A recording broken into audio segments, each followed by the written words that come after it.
નમસ્કાર મિત્રો, YouTube channel Nikesh Patel એજ્યુકેશનનો સ્વાગત છે। જો મિત્રો તમે ચેનલ પર નવા હો તો ચેનલને સબસ્ક્રાઈબ કરો અને બેલ આઇકન પર ક્લિક કરો જેથી નવા આવનાર વિડીયોની માહિતી તમને મળતી રહે।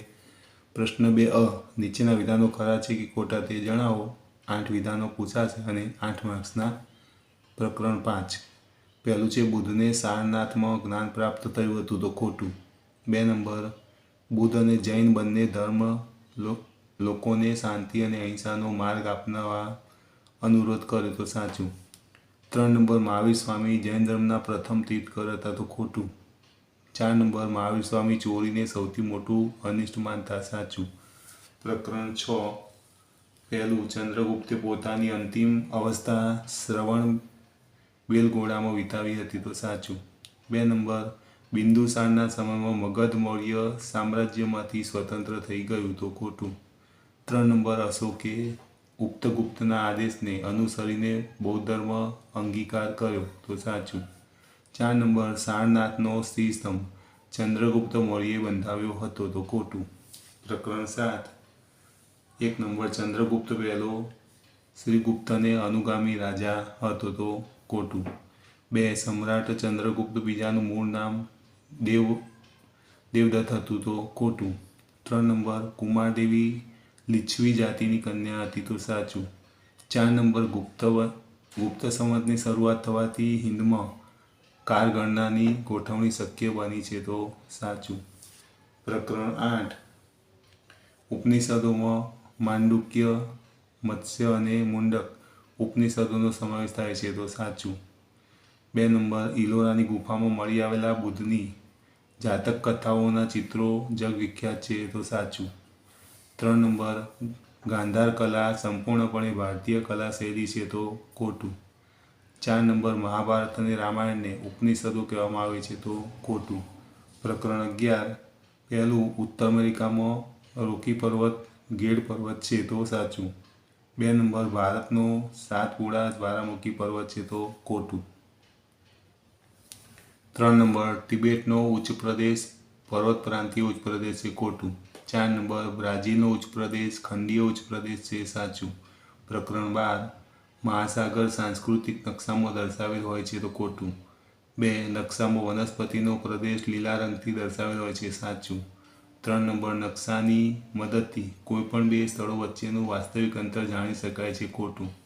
4 નંબર ઉત્તર દિશાના જ્ઞાનથી અન્ય દિશાઓ જાણી શકાય છે સાચું। પ્રકરણ 13 પહેલું છે દખ્ખણના ઉચ્ચ પ્રદેશનું ભૂપૃષ્ઠ સમતલ છે ખોટું।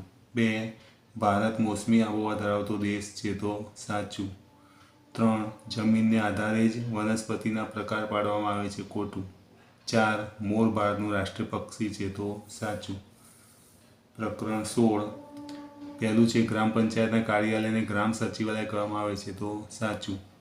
2 નગરપાલિકા નગરજનોને બગીચા પુસ્તકાલય વગેરેની સગવડો પૂરી પાડે છે તો સાચું। 3 નંબર મેયર મ્યુનિસિપલ કમિશનરની નિમણૂક કરે છે ખોટું।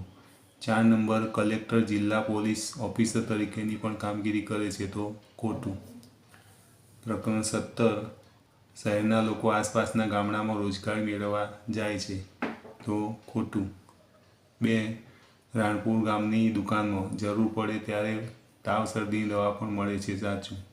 3 નંબર માલપુર ગામના ઓછી જમીન ધરાવતા ખેડૂતો સિલાઈના આધારે જ ખેતી કરે છે તો ખોટું।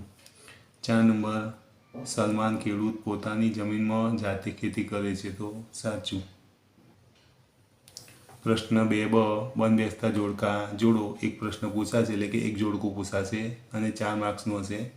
પ્રકરણ 5 વિભાગ અને વિભાગ આપ્યા છે તો પહેલું નંબર છે એને જોડવાનું 3 નંબર સાથે, બીજા નંબરને જોડવાનું 1 નંબર સાથે, ત્રીજાને જોડવાનું 4 નંબર સાથે અને ચોથાને જોડવાનું 5 નંબર સાથે। પ્રકરણ 6 એમાં વિભાગ અને વિભાગ આપેલા છે, અહીંયા કૃતિ છે એને કર્તા સાથે જોડવાના છે।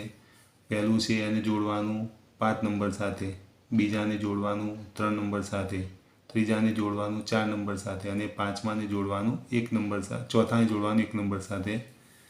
પ્રકરણ 7 વિભાગ વર્તમાન નામ અને વિભાગમાં પ્રાચીન નામ એને જોડવાના છે।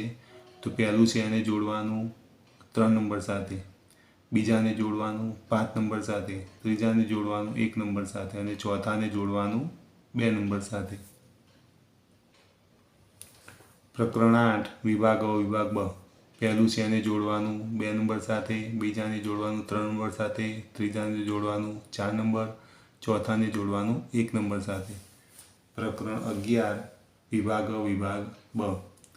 તો પહેલું છે એને જોડવાનું 5 નંબર સાથે, બીજાને જોડવાનું 4 નંબર સાથે, ત્રીજાને જોડવાનું 1 નંબર સાથે અને ચોથાને જોડવાનું 2 નંબર સાથે. પ્રકરણ 12 વિભાગ અ અને વિભાગ બ આપ્યા છે. અહીંયા મધ્યવર્તી દિશાઓ છે, બરાબર, એને આપણે જોડવાની છે. અહીંયા તો 1 નંબર છે એને 4 સાથે જોડવાનું, બીજાને જોડવાનું 3 સાથે, ત્રીજાને જોડવાનું 2 સાથે અને ચોથામાં આવશે 1 નંબર. પ્રકરણ 13 વિભાગ અ અને વિભાગ બ. પહેલું છે એને જોડવાનું 4 નંબર સાથે, બીજાને જોડવાનું 1 નંબર સાથે, ત્રીજાને જોડવાનું 2 નંબર સાથે અને ચોથાને જોડવાનું 5 નંબર સાથે. પ્રકરણ 16 વિભાગ અ અને વિભાગ બ. તો પહેલાને જોડવાનું 3 નંબર સાથે, બીજાને જોડવાનું 5 નંબર સાથે, ત્રીજાને જોડવાનું 2 નંબર સાથે અને ચોથાને જોડવાનું 1 નંબર સાથે. હવે પ્રશ્ન 2 ક. તમને આપેલા ભારતના રેખાંકિત નકશામાં નીચેની વિગતો યોગ્ય સંજ્ઞા વડે દર્શાવો અને એના સ્થાન બતાવવાના છે. એક પ્રશ્ન એટલે પૂછાશે અને 5 વિગતો, એક નકશો આવશે, એમાં 5 નામ લખવાના આવશે, આમાંથી આવશે અને 5 ગુણના હશે. તો આ બધા નામ છે, આપણે હવે નકશામાં જોઈએ.